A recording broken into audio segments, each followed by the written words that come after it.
So as Tyler said, I was until very recently a soil scientist with the USDA Agricultural Research Service in Beltsville, Maryland.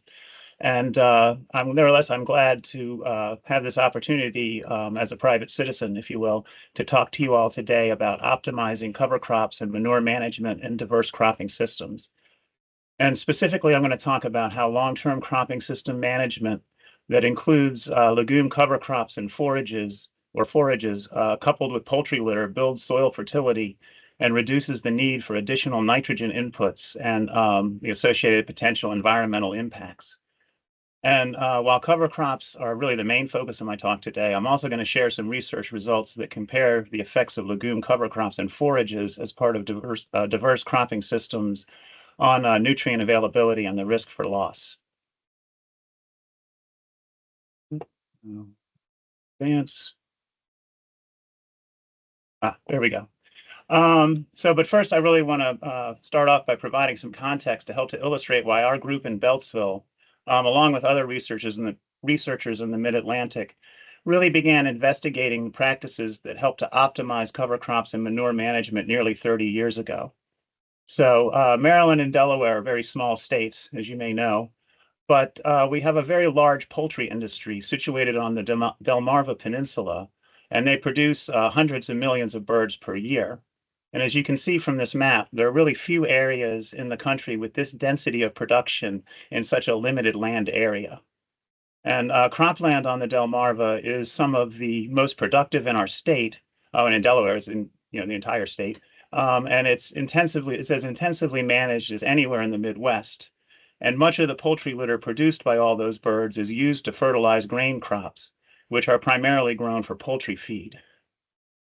And because it contains large amounts of plant available nitrogen, poultry litter is an economical fertilizer for Delmarva growers. And because it also contains large amounts of phosphorus, it was initially a boon in our naturally low phosphorus soils. However, the Delmarva is only about 6,000 square miles in area, and it's hemmed in by two environmentally sensitive estuaries, the Chesapeake Bay and the Delaware Bay. And long-term application, poultry litter application to this limited land area has increased soil phosphorus concentrations and soil phosphorus losses, impacting both of these estuaries. And in addition, we really can't produce enough grain to feed all of the broilers that we're producing on the peninsula. And so we have to import grain and the phosphorus it contains into the region, exacerbating the nutrient imbalance in our region's soils. And excess phosphorus in local waterways, ultimately led to an outbreak of a dinoflagellate, Pfiesteria piscicida, in the 1990s in a Chesapeake Bay tributary, which caused lesions and neurological problems, which impacted both fish and the watermen who were handling them. And so as a consequence, Maryland passed the first in the nation nutrient management law in 1996, which was soon followed by other states in our region. And according to the Maryland Department of Agriculture, Maryland law requires that all farmers grossing $2,500 a year or more, or livestock producers with 8,000 pounds or more of live animal weight, have to follow nutrient management, and importantly note, scientifically based nutrient management plans when fertilizing crops and managing animal manure. In addition, Maryland's phosphorus management tool regulations require farmers with soil phosphorus fertility index values of 150 or greater to follow phosphorus management guidelines in their nutrient management planning and applications. And what that essentially means is that you have to reduce your poultry litter application rates to a phosphorus-based replacement rate, which, especially for organic growers, but for a number of growers reliant on poultry litter, this is a real economic, can be a real impact to their economic success of their operations. Especially organic growers in our region who lack another economically viable source of nitrogen for their corn and wheat crops.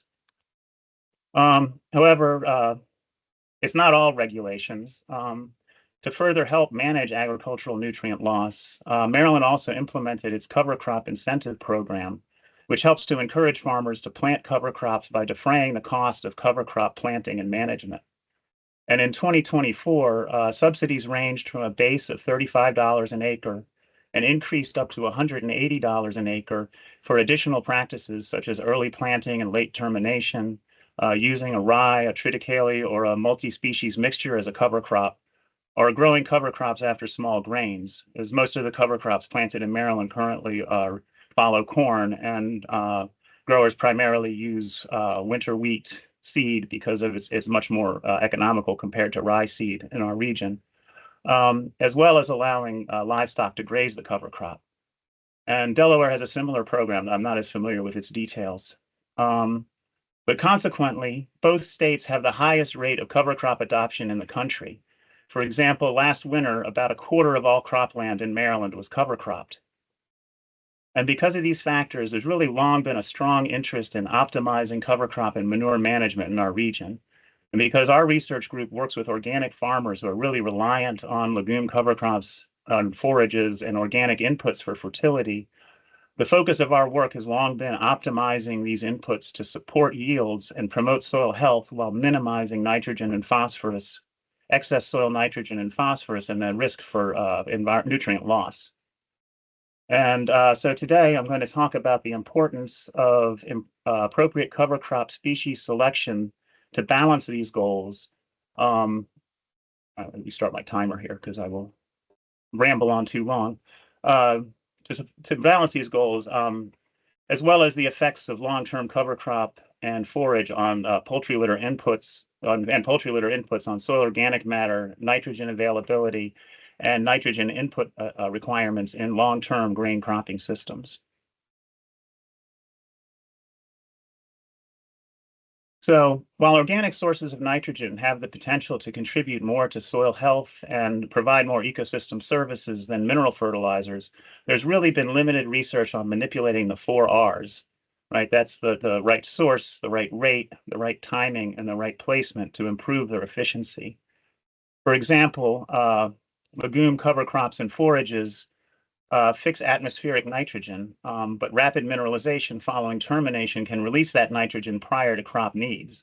Although there's evidence that combining legumes and a small grain such as winter rye can slow that mineralization and better sync nitrogen release with crop uptake. And of course, manures vary in composition and nutrient content, and the rate of mineralization varies by source and manure treatment. And lastly, though mineralization of soil organic matter, particularly in soils with a history of cover cropping and manure application, can potentially contribute a significant amount of nitrogen for crop uptake. Given the complexity of predicting nitrogen release due to the legacy effects of these inputs on soil organic matter, many state extension recommendations really don't fully account for nitrogen release from soil organic matter when formulating nitrogen recommendations. And there are some additional challenges to managing poultry litter and cover crops in organic systems, or really any system largely reliant on these for fertility inputs. For example, in Maryland, we use a yield goal-based system for nitrogen applications, which makes determining fertilizer application rates relatively straightforward based on statewide calibration, long-established statewide calibrations. However, there's no real comparable statewide calibrations for organic inputs on farms with a long history of cover crops and organic amendments. In addition, on organic farms, weed nitrogen uptake is not really well characterized, and weed competition for nitrogen is variable from year to year. And then finally, as I mentioned with the phosphorus management regulations in Maryland, balancing nitrogen and phosphorus inputs with crop needs is really a challenge. And excess soil phosphorus is really a primary concern for mid-Atlantic organic farmers. So understanding crop management effects on soil health and nutrient availability really requires understanding the interacting effects of crop input diversity and organic amendments on soil organic matter and soil organic matter cycling. And so to help inform my presentation, I'm going to first talk about some background information on soil organic matter cycling. And it's an important ecosystem property. And much like water behind a dam, soil organic matter is a pool of stored energy. And in the case of soil organic matter, also nutrients. And in natural ecosystems, carbon and nutrients flow through the system as soil microorganisms, which I'm representing here as a generator house, use that energy, releasing carbon dioxide and nutrients, which are taken up by the ecosystem's vegetation. And carbon and nutrients are ultimately returned to soil organic matter in plant biomass. And during soil organic matter cycling, that microbial activity increases soil aggregation and carbon stabilization, and this increases carbon storage and the overall system stability. However, we upset this balance when we convert an ecosystem to agriculture, where we increase microbial activity and soil organic matter oxidation through practices such as tillage and fertilization. And of course, we accrue benefits, right, like increased nutrient availability. But there are a number of potential negatives, such as the risk for increased nutrient and carbon loss, which leads to reduced soil carbon storage and impacts to soil health and stability. And so the real question that we try to answer is, can we manage inputs and cropping system management to harvest these ecological processes that stabilize soil carbon and sustainably maintain or improve agroecosystem performance? And this really requires knowledge of the impacts of cover crops and external amendments on soil organic matter cycling and how they interact with rotational diversity and cropping system management, which kind of controls this dynamic process of soil organic carbon cycling and nutrient availability. And the goal here is to balance the flow of carbon and nutrients to improve soil health while maximizing efficient crop nutrient uptake and yield. But the management challenge, as always, is to balance the quantity and quality of these inputs to maximize that stable carbon storage and synchronize nitrogen mineralization with crop uptake. So this is a conceptual diagram that I prepared to help illustrate the effects of inputs in agricultural management on soil organic matter and nitrogen cycling in agroecosystems between particulate organic matter, which are the small fragments of inputs, soil microbes, and stabilized mineral-associated organic matter, which is primarily derived from microbial residues.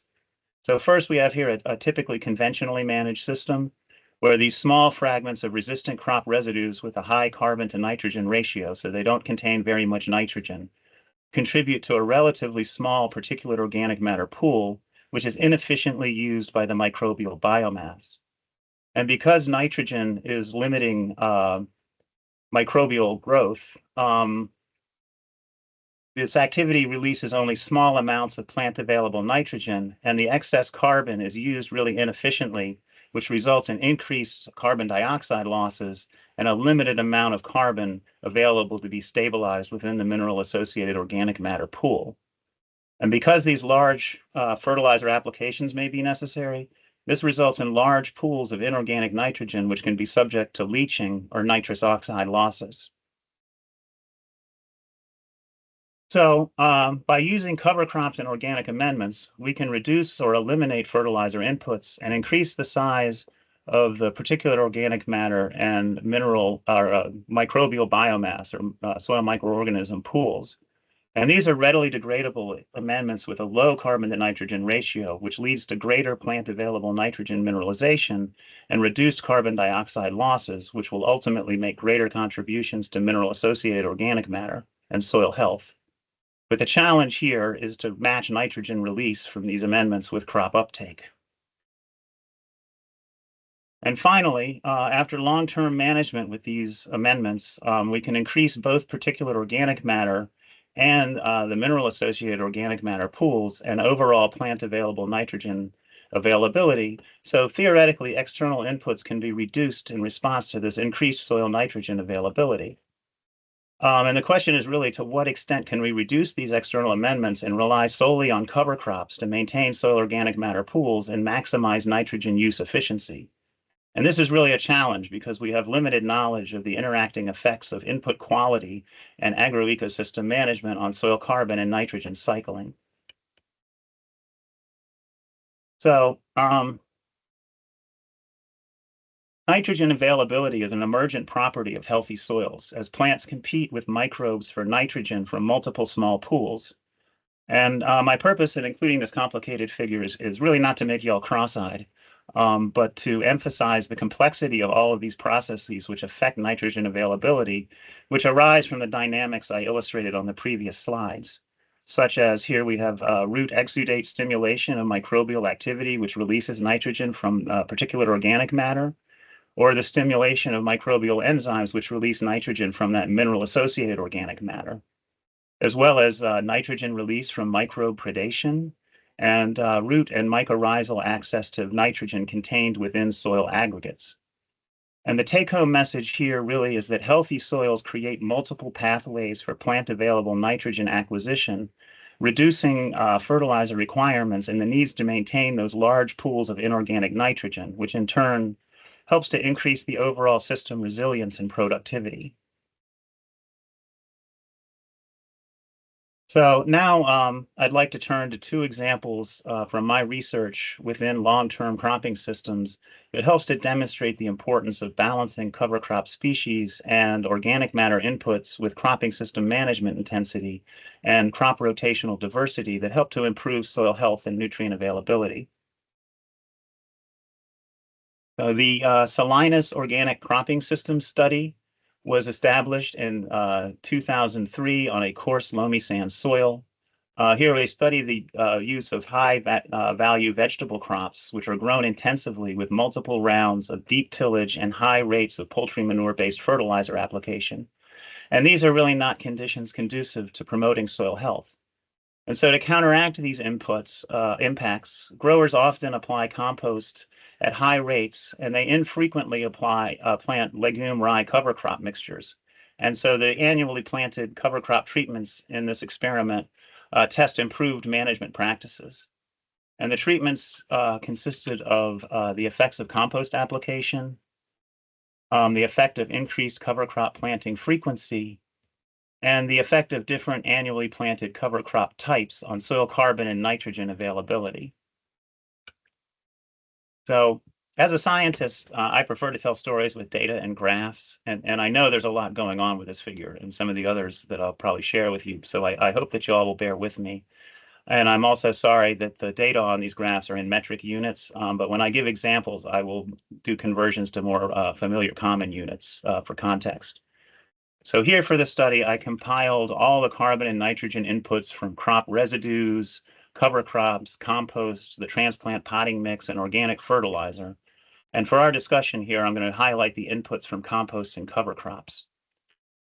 So I found that compost applications increased carbon inputs to these systems by 4,000 pounds per acre and nitrogen inputs by 190 pounds per acre each year, while the annual legume rye and rye cover crops contributed about 3,800 pounds of carbon per acre each year, whereas the mustard cover crops produced a little less biomass and only returned about 2,600 pounds of carbon per acre each year to the soil.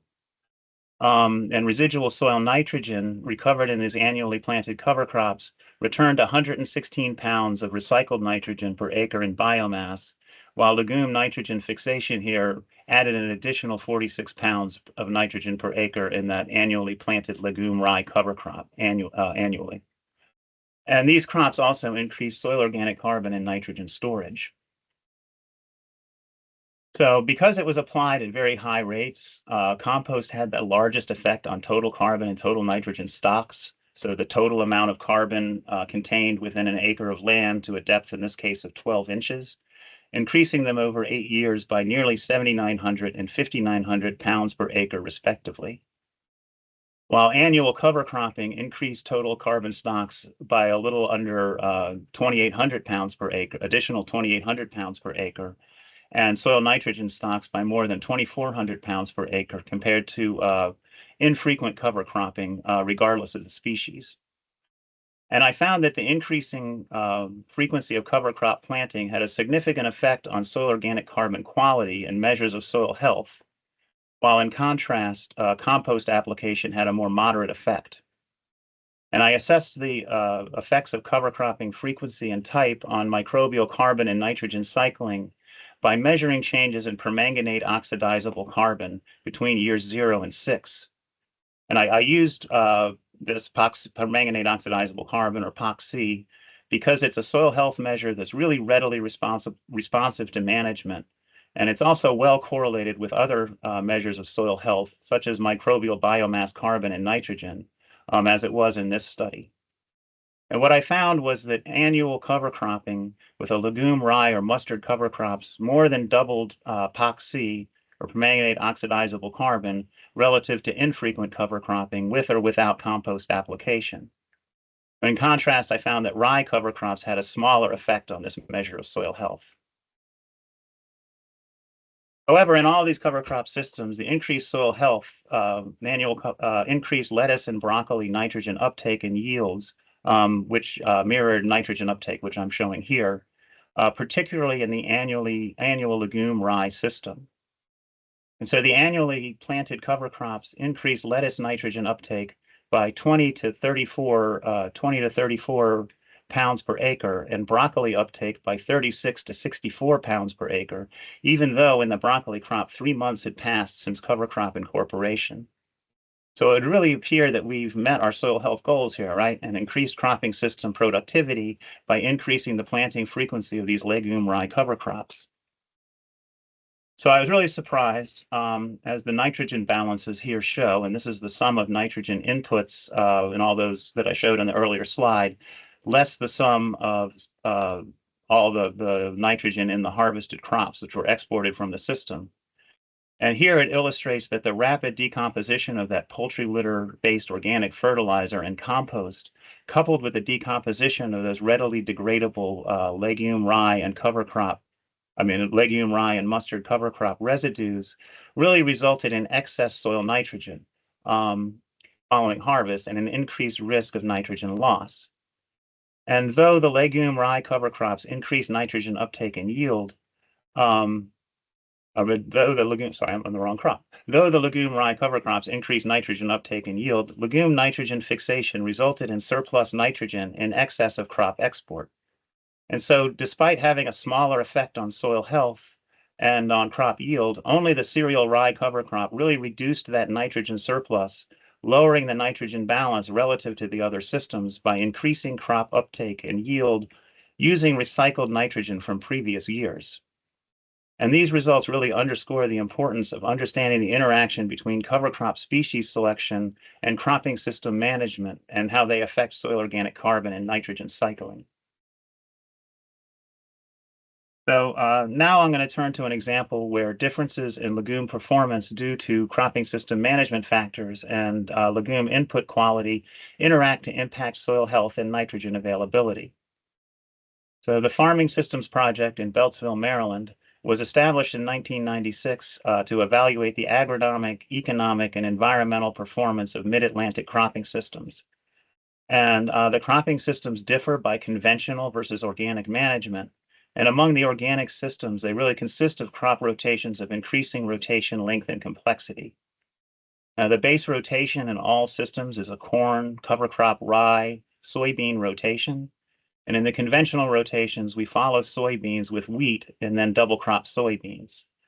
And fertility in the conventional systems is supplied exclusively with mineral fertilizers. Of course, the organic systems are really of interest for our discussion today. And they consist of an organic 2-year, or I'll refer to it as the org-2 rotation, where we follow soybeans with a rye vetch cover crop, which is planted in late fall following the soybean harvest. And a 3-year, or org-3 rotation, where we follow soybeans with winter wheat, and then a rye vetch cover crop planted in early fall after the summer wheat harvest. And finally, a 6-year, or org-6 rotation, where we follow the wheat with 3 years of perennial alfalfa, which we harvest for forage. And fertility in the organic systems is provided by poultry litter to corn and wheat. And in corn, poultry litter rates are adjusted, taking credits for legume nitrogen fixation from those legume rye cover crops or the alfalfa that precedes corn. And just to help you all visualize the research site, this is a satellite view of the Farming Systems Project. You can see the plots laid out around the field here. And these are long, skinny plots, right? They're 30 feet wide and 363 feet long, which allows for the use of commercial scale farm equipment. And the size of the plots also allow for the establishment of what we call micro plots, say 15 by 30 foot plots within the larger plots.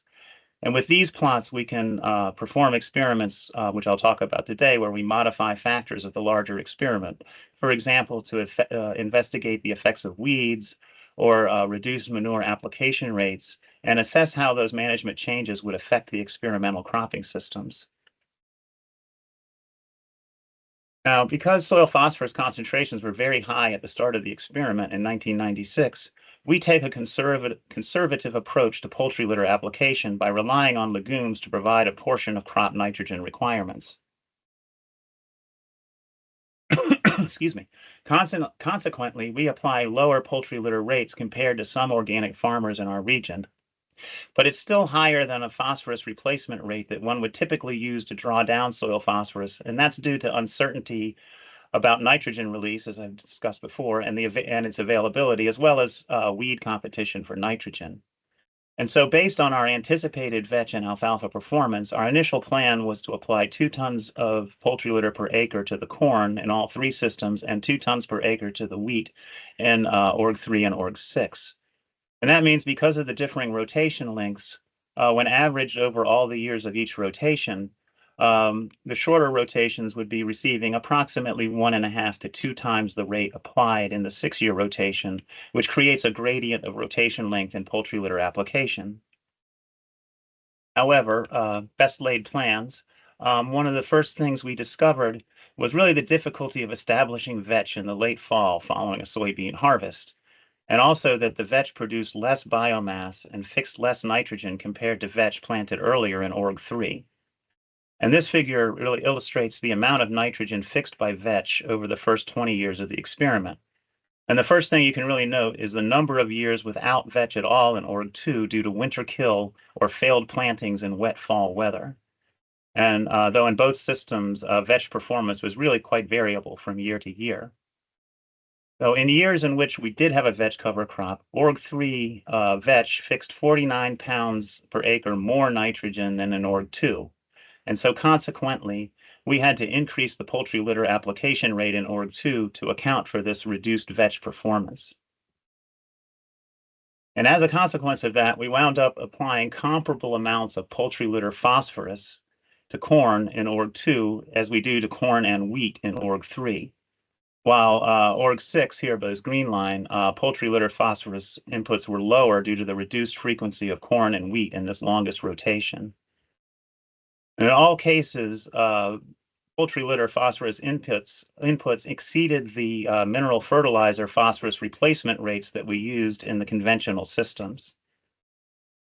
Lower yields in the organic systems also limited the amount of phosphorus removed by harvest relative to the conventional systems, except in Org 6, where grain yields were generally somewhat higher than the other 2 systems, but really it's that it was phosphorus export in that 3 years of alfalfa harvest, which really increased the rate of phosphorus export in Org 6 compared to the shorter rotations. In a good year in Maryland, we can get 4 or 5 cuts in a season, and so alfalfa harvest can really remove appreciable amounts of excess poultry litter phosphorus from this system. In fact, in recent years, soil tests have revealed the need for supplemental phosphorus fertilization in our alfalfa. So limiting phosphorus inputs in the conventional systems has really successfully reduced soil phosphorus concentrations from the excessive levels at the start of the study, as has conservative poultry litter management and alfalfa export in Org 6. In contrast, the legume cover crops, coupled with conservative poultry litter applications, have had a smaller effect on soil phosphorus concentrations, but they have lowered them into the optimum range and reduced the risk of soil phosphorus loss. So the reduction in soil phosphorus over time is due to differences in the phosphorus balance among the systems.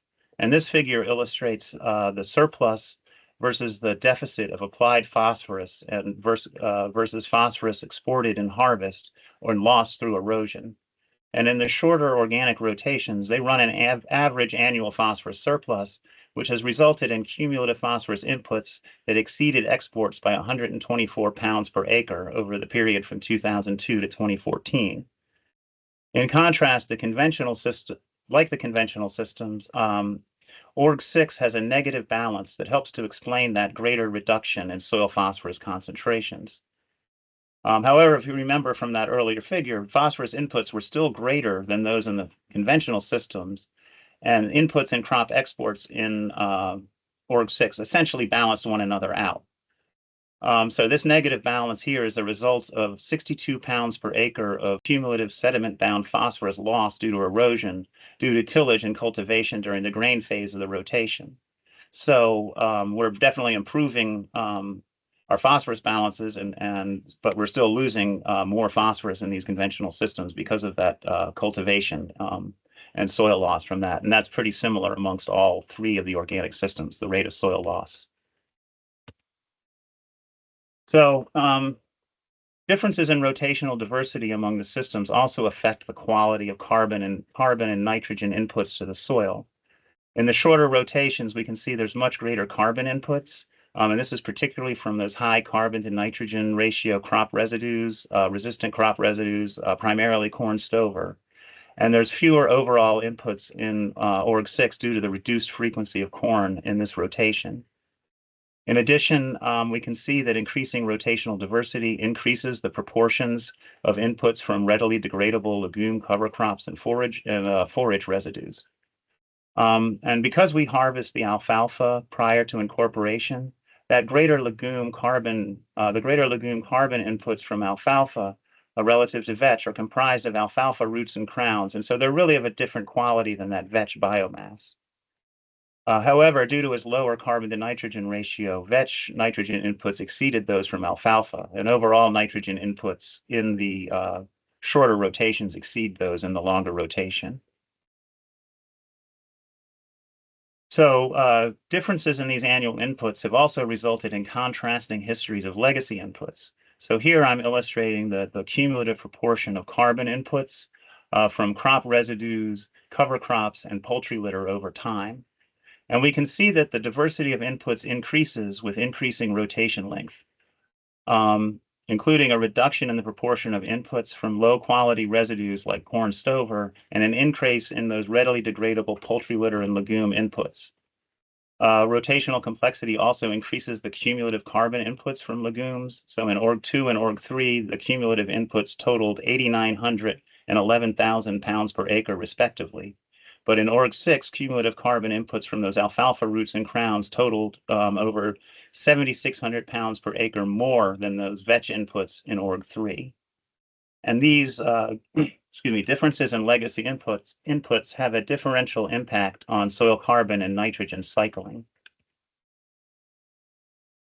The greater readily degradable inputs in the longer rotations has really changed soil organic matter quality and increased microbial carbon and nitrogen cycling in org-3 and org-6, right? And these results are from microplots within the FSP system plots, which were not amended with poultry litter. And so they really reflect the legacy effects of inputs and the effects of the incorporated cover crops and forages. And we can see that vetch and alfalfa inputs in these systems has increased microbial respiration by 32% relative to org-2. However, alfalfa in org-6 had a much larger effect on that microbially active carbon. The carbon is readily turning over available to microbes, which reveals a larger effect of alfalfa roots on soil organic carbon cycling and soil health. And these long-term diverse inputs have increased soil nitrogen reserves in soil organic matter, increasing potentially mineralizable nitrogen, or the amount of nitrogen that's released from over time from soil organic matter. And it's increased in the organic systems by 41% compared to these conventional mineral fertilized rotations. However, increasing crop diversity by including a perennial legume crop, right, it provides the same nitrogen fertility benefit as annual legume cover crops, but with a significantly reduced frequency of animal manure applications and a reduced rate of phosphorus application. And with overall lower nitrogen applications or nitrogen inputs to the system, as we saw in the previous slide. So I really love sharing this photo because it illustrates the effects of that greater soil nitrogen availability that we built over time in the organic systems relative to the conventional ones. And these photos are of full season soybeans planted after corn. And in the left-hand photo, the conventional systems, you can see these green and healthy soybeans are the regular hybrid beans that we planted throughout the plot. while these sort of yellow and sad-looking beans on the left are a microplot of a variety that's incapable of nitrogen fixation, and so it's dependent on soil nitrogen for growth.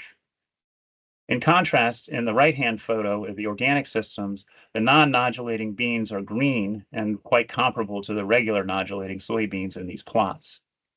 And this really reveals that in the conventional systems, nutrient management, such as our yield goal-based rates and applying the bulk of our nitrogen through side dressing, as well as the rye cover crop we planted after corn, is really successful at limiting that excess soil nitrogen. While in the organic systems, there's clearly abundant soil nitrogen from that long-term residual effect of the legume cover crops and poultry litter on soil organic matter and soil organic matter nitrogen release. And so all of this evidence really suggests that we can reduce nitrogen inputs to corn without affecting yields. But it was really unclear how much rates could be reduced given all the uncertainty I discussed about surrounding nitrogen release and uptake from these diverse organic inputs and soil organic matter. So to evaluate these effects of the cover crops and forage and legacy inputs on corn nitrogen availability and yield, I established weed-free microplots within the corn phase of each of the organic systems, and I applied poultry litter at the recommended rate based upon University of Maryland guidance, and at 2/3 that rate, 1/3 that rate, and I also had microplots to which I didn't apply any poultry litter at all. And at the full rate, you can see that soil nitrate concentrations increase rapidly and remain elevated throughout the first 4 weeks of planting. But peak concentrations, which still remained elevated, were reduced with reduced application rate, though concentrations at 4 weeks still exceed Maryland's critical pre-side dress nitrate value of 21 parts per million in ORG3 or ORG6 with any application of poultry litter.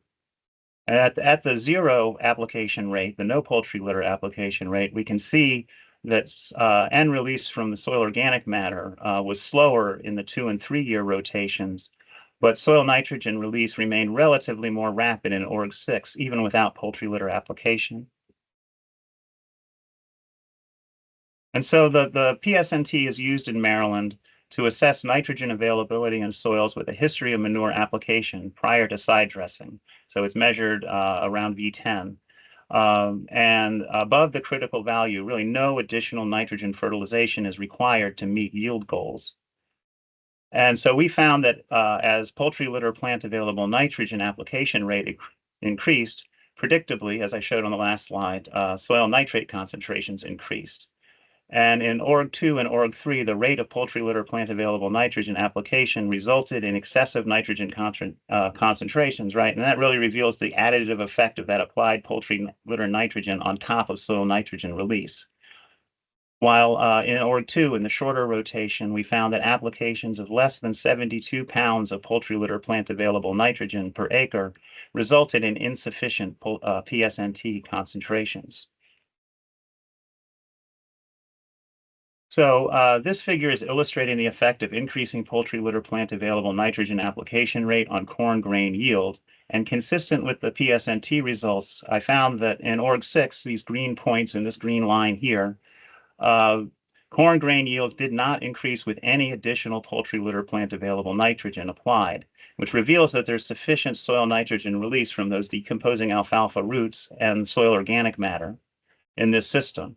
In contrast, because vetch cover crop performance was variable during the study and legacy legume inputs were smaller over time, both shorter rotations required additional poultry litter application to maintain corn yields, though less than current University of Maryland recommendations. So while ORG3 yields also didn't respond to increasing plant available nitrogen rates, you can see that there's relatively smaller yields without any poultry litter input, suggesting that at least some poultry litter is necessary to match the yields we found when poultry litter was applied. In contrast, we found a really clear effect of poultry litter application in ORG2, though again, we found a lack of yield response at the higher rates of application, exceeding that 72 pounds of plant available nitrogen that we saw in the PSNT test. Pounds of pan per acre. And that really suggests that application rates can be reduced even in this system. So to determine the optimum plant available nitrogen application rate for these systems, I fit equations to the data, and the results really indicate that org-2 application rates can be reduced by 46% from 128 to 70 pounds of plant available nitrogen per acre, while due to the greater soil nitrogen availability in org-3 from soil organic matter, rates can be reduced by 58% from 120 to 51 pounds of nitrogen, plant available nitrogen per acre without sacrificing yields. However, I have other data that showed that weed competition for nutrients and water really impact yields in org-2. And so to determine the optimum application rate in the presence of weeds, I adjusted the org-2 yields for that weed effect in each plot and again fit a curve to the data. And here I found that to maximize yields in the presence of weeds, the rates could be reduced by a similar amount, right? But because of weed competition, yields were going to be lowered by about 3 bushels per acre, or 1,250 pounds per acre. And this results, as you can see, interestingly, in yields similar to the weed-free yields without poultry litter being applied at all, which reveals that in the 2-year rotation, corn is still relying on those soil nitrogen reserves from soil organic matter for yield, for growth, but the additional poultry litter applications are necessary to feed the weeds. And we also found that reducing or eliminating poultry litter applications in these systems really helps reduce nitrogen losses. So in the final year of the study, we measured nitrous oxide flux in the full rate and no poultry litter microplots to assess the fates of this excess poultry litter nitrogen. And what we can see is that in all systems, excess poultry litter nitrogen at the recommended application rate resulted in greater nitrous oxide emissions and nitrogen losses. In org-2, eliminating poultry litter reduced growing season nitrous oxide losses by 88%, while the greater soil nitrogen availability in those longer rotations, because of that, the decrease was only about 54 to 55%. And soil nitrate intensity, which is the cumulative concentration of nitrate, which in this case was measured early in the season, concurrent with, if you recall, the earlier slide where we showed the rapid increase of nitrate and the high level, excessive levels that it was maintained over that early growing season, really shows that the greatest risk of nitrogen loss in these systems is during the early season when poultry litter nitrogen mineralization is very high and crop uptake is low. And so by reducing or eliminating poultry litter, we can really improve the environmental performance of these systems and reduce nitrogen losses. But it really also highlights the need to really better understand how to improve recommendations to better synchronize nitrogen release from soil organic matter and fertility amendments with crop uptake. So finally, in summary, cover crop selection and interaction with manure application and rotational diversity really needs to be considered to avoid the risk of excess nitrogen and phosphorus losses. But legume cover crops and forages allow for conservative poultry litter applications, reducing excessive soil phosphorus over time. As well, legume cover crops and forages coupled with poultry litter or other manures and diverse rotations help to build long-term soil fertility, which reduces or eliminates fertilizer requirements. And so my final take-home message for you today is that diverse cropping systems, and as our data really shows, that can be as relatively straightforward as adding wheat to a corn-soybean rotation, really helps to optimize cover crop and manure management, building long-term soil health and fertility, and improving farming system environmental performance. And with that, I thank you all for your attention, and I'm happy to answer any questions. All right, thank you. Yeah, we got some questions coming in here from Anna here. Dr. White, what was the main method of termination? Roller crimping, herbicides? If herbicides was herbicides, is there no concern for any general populations about herbicides? I'm guessing they're talking about termination of cover crops. Mm-hmm. Well, in these systems, they're all organic, so they were all mechanically terminated. We use a chisel plow followed by disking, and then field cultivation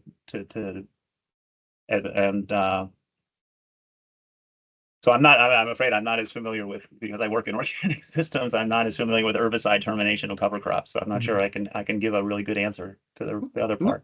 nope, that's fine. And then yeah, this was kind of early on. In your presentation, Vicky was wondering what was that plant that was in the large pink cone that was right before the slide for bioavailability of N in the emergent property of healthy soil. It's like so kind of pretty Let's early on in see. your slide. Um, bioavail. Oh, okay. This slide here. Yeah, the one before that was guessing. Here. Oh yeah, that one. Yeah, the pinks. Okay, Okay. that's actually I think crimson clover in Yep. Yep. that slide. And I Yep. just Yep. yeah. So we don't actually use that in our systems. We rely on vetch and alfalfa, but Okay. that's crimson clover in that slide. All right. And then and then Margaret was wondering how frequently were cover crops planted in the vegetable study that was done. The cover crops in the annually planted were planted each fall after the broccoli harvest. And then the other cover crop system only received them every 4 years, and they were also planted in I believe early fall after the broccoli harvest. Mhm. All right. Then Michael was wondering, do you have any volunteer hairy vetch emerging in your wheat fields in that corn, soybean, wheat rotation? He says it seems risky raising food grade wheat. That's kind of a common thing I hear with Yeah, we get hairy that, vetch. and we get that question a lot, and we don't, and I'm not sure why other folks do, even Hmm. in our region, but we've never had a problem with vetch emergence in the wheat. It's and I don't know if that's because we get. I would presume we have hard seed. We would have some seed left over, but even along the Hmm. edges of the plots, which we, don't manage as intensively, we haven't seen anything coming up, that escapes from the plots or comes up in it. So I know that's a problem in other systems, but it's just not something that we've encountered here. Um, Well, hopefully your luck continues because I know mhm. that can be a Yeah, bugger. and I would say in that case, then other cover crops would certainly be something to consider. We like vetch because it's high rate of nitrogen fixation, but at that point you might want to think of about some clovers or some other source of nitrogen, uh, some other legume to put in after the wheat. I mean, after the yeah. Well, the other thing too, we don't have it. We have a long period, I should say, from the corn we're cultivating. Since we cultivate a lot, I think also we might. Although I've not really noticed it, I spent a lot of time in these plots with those weed-free micro plots with my fertility plots, pulling weeds by hand, and I really didn't see much vetch coming up even in the corn. So it doesn't seem to be a persistence problem for us. But we do have a number of years of cultivation in both the corn and soybeans before we put wheat in as well, where we're coming through with rotary hoes and row cultivators and such several Mhm. times during the corn early growth in the corn and soybeans in these organic systems. All right. What vetch variety are you using and what stage do you terminate that at? Um, Good question. I don't recall that it varies. Often it's a variety not stated that we Okay. grow. We actually we have a colleague who does cover crop research on a different site, and so he orders cover crop seed and just orders extra for us. So we often grow just what he grows. Um, but it's often a variety not stated, I think, that we Okay. grow. Um, And then what stage do you terminate that at oh, or? we terminate it. It kind of varies. We try to let the cover crops get more growth on in the spring, but it really somewhat depends on when we can get into the field to terminate. And also, one thing we do for weed control is in the organic systems is we establish a stale seed bed. So after we terminate the cover crops, we'll come back through several times over the next 3 weeks or so and disc again or pull a field cultivator run the field cultivator through the plots Mhm. to try and get some flushes of weeds out that we can reduce that seed bank before we plant before we come back through and plant corn. So Okay. we need to also allow enough time to do that so we can get the corn in the ground at a reasonable time, because we're planting about 3 weeks or to 4 weeks later than we are in the conventional systems. All right. Yeah, and then kind of building off that here, for Margaret again. How did the K levels hold up in the organic 6-year rotation? The potassium? Yeah. Yeah, potassium. Well, we fertilize with potassium sulfate, organically, NOP acceptable potassium sulfate, because we have potassium deficient soils and they don't hold a lot of potassium, and so uh, based on soil test potassium values, we apply potassium sulfate to all the plots. So you're just trying to keep those levels at the adequate Yeah, so level we try to for keep them in the recommendation? optimum range based on, Optimum. yeah. Mm-hmm. And then another question here from Margaret. Is there an indicator or soil test or anything that can use to predict the nitrogen/manure needs for organic corn to test in the fall to allow for organizing manure delivery if needed? That's a real challenge. And no, I don't think there's really anything right now that's really great for predicting that in terms of soil tests.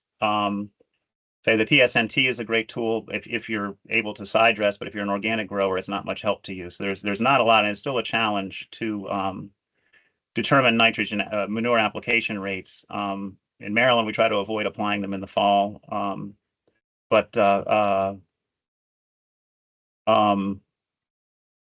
there's a lot of promise in using modeling approaches to understand nitrogen availability.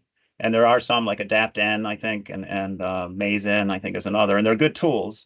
But this research really shows that they rely on sort of standard mineralization rates from soil organic matter from other materials, and this research really shows that I'm not sure that those are really accurate. So I think ultimately there's people who are working on modeling tools which really simulate those that interaction between microbes and soil organic matter. And I think then by knowing more about your soil organic matter and about soil health, those tools will ultimately, I think, be useful for predicting manure application needs based upon soil properties that, measurable soil properties, but they can predict those or simulate at least those dynamic processes, right? So that we get a better picture of how much nitrogen will really be available given different weather conditions and soil organic matter and properties and input properties. All right. And then let's see here. Margaret says super research. So when you get Margaret's seal of approval, you know you're doing good. Good. Oh, thank you. It was a lot of fun to do, and I'm really glad to be able to share it with you all today. All right. And just looking here, see if we have anything more on that. And then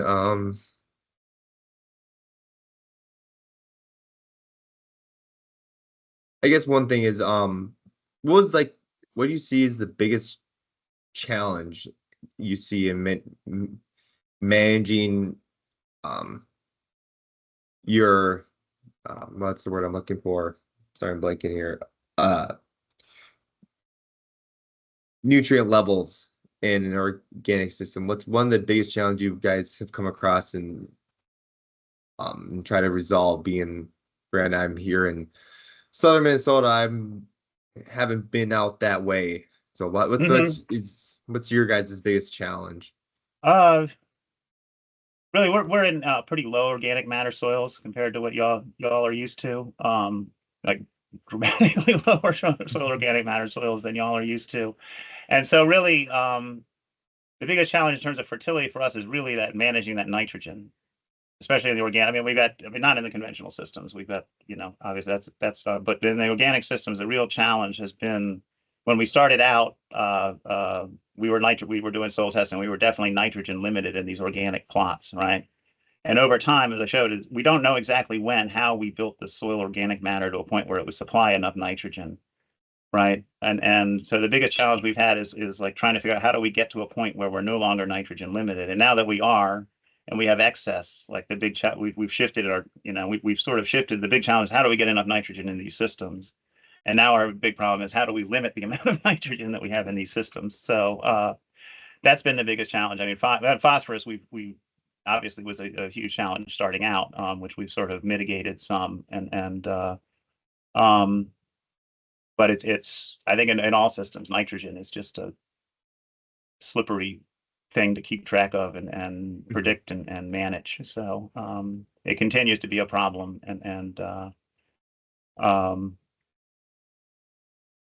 but we're working on answers for it, I suppose. But we're trying to. But I think for everybody, for us included, it's a challenging thing when you're relying on organic inputs to predict nitrogen availability and sync that up. We have years where we hit it right on, and other years where we're not doing so well.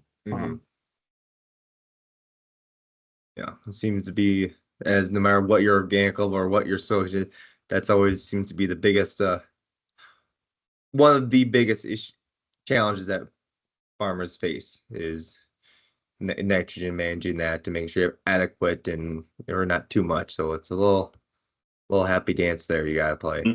And it's a real challenge for us, our organic growers, because they've got to predict it all at the start. How much poultry litter am I going to put down, and without knowing anything about the upcoming season? And it would be really great if we could develop some in-season tools or some other methods for application that could improve nitrogen management in these organic systems. But right now, it seems like this diverse cropping systems and trying to sync, it takes a higher level of management, I think, attention perhaps, but it is an effective way of in the long run of really building inherent soil fertility.